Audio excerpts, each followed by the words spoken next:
Oggi facciamo l'unboxing di un microfono a condensatore con il diaframma piccolo, una tipologia di microfono che mi piace molto e che non vedo l'ora di testare.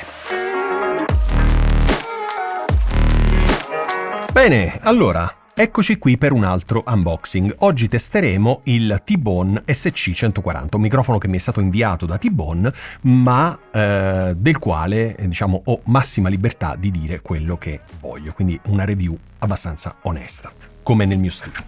Allora, apriamo questo microfono e la prima cosa che noto con grandissimo piacere è la valigetta. Io adoro le valigette.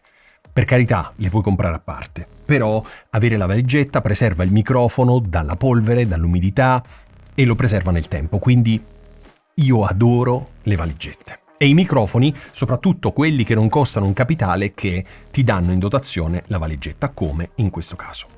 Apriamo questo microfono, sembra un beauty.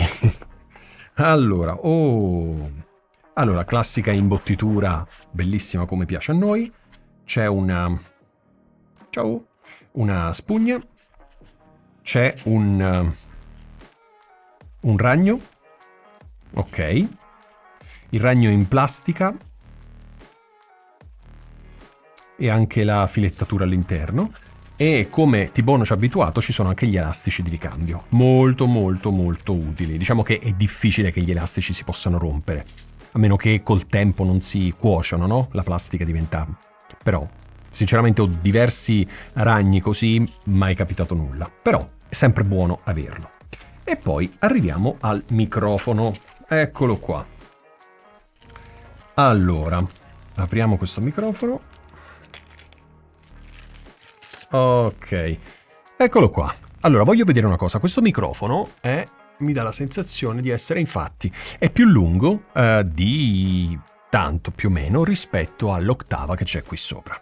Una cosa molto bella di questo microfono, ma ti metto questa cosa in sovraimpressione in modo che tu possa vederla meglio, è che ha in alto un attenuatore a meno 10 e meno 20 dB e poi c'ha un filtro a 75 e a 150, quindi per andare a eliminare tutte quelle frequenze basse e bassissime che possono dar fastidio alla nostra registrazione, quindi magari rumori di ventole, rumori di massa, rumori di sottofondo, ventilatori, aria condizionata, eccetera eccetera. Mentre l'attenuatore a meno 10 e meno 20 dB serve se per caso stai andando a riprendere delle fonti sonore molto forti, quindi non la voce, o magari la voce, ma immagina qualcuno che canta lirica e quindi ci sono momenti in cui la voce è molto bassa, momenti in cui la voce è altissima. Ecco, in quel caso forse un attenuatore potrebbe essere interessante.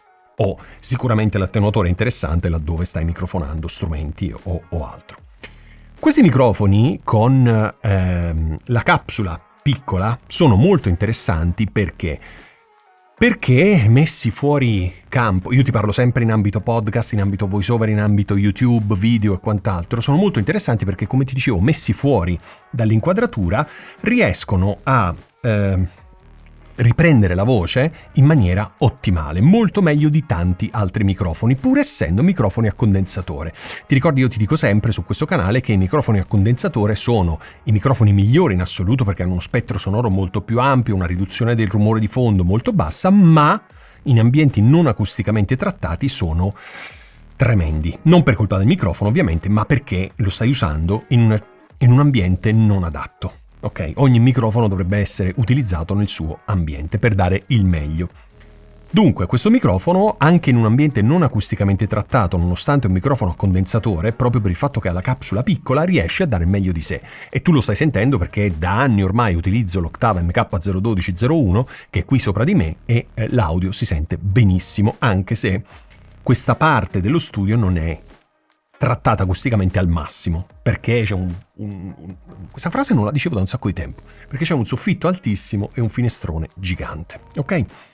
Bene, allora che dirti, il microfono è relativamente leggero, comunque sono microfoni molto piccoli, nonostante questo sia più lungo rispetto all'Octava e forse anche al Behringer B5, anzi sicuramente, perché il Behringer B5 era molto simile all'Octava come dimensione, questo qui è più grande, molto bello. Veramente molto bello. Il fatto che sia più grande probabilmente anche lo maneggi anche meglio, perché effettivamente quelli sono veramente molto piccoli. Che dirti, non vedo l'ora di testarlo perché ne ho sentito parlare molto bene e considera che questo costa veramente pochissimo rispetto all'Octava, perché l'Octava costa quasi 300 euro, questo qui ti metto il prezzo in descrizione ma dovrebbe costare intorno ai 70 euro più o meno, quindi parecchio meno rispetto a quello. E che dirti? Bene, io volevo soltanto farti una review, anzi voglio vedere, ecco questo mi stavo dimenticando, voglio vedere una cosa. Siccome T-Bone è molto precisa nelle indicazioni, vediamo se ho preso... Sì, ho preso quello in inglese. Ok, il noise level dovrebbe essere 9.2. Ok, 9.2. Non è bassissimo in assoluto, ma considerando il fattore di forma, cioè che è un microfono a condensatore con il diaframma piccolo, 9.2 è un ottimo dato, ok? Quindi in assoluto non è male, ma per essere un microfono con diaframma piccolo è un buon dato. Il peso è 91 grammi. 91 grammi, niente, veramente leggerissimo, comodo. Bene, che dire, non vedo l'ora di provarlo, testarlo, compararlo con altri microfoni e tornare da te con una serie di video su questo microfono. Per ora è tutto, io ti auguro una buona registrazione e noi ci vediamo settimana prossima. Ciao!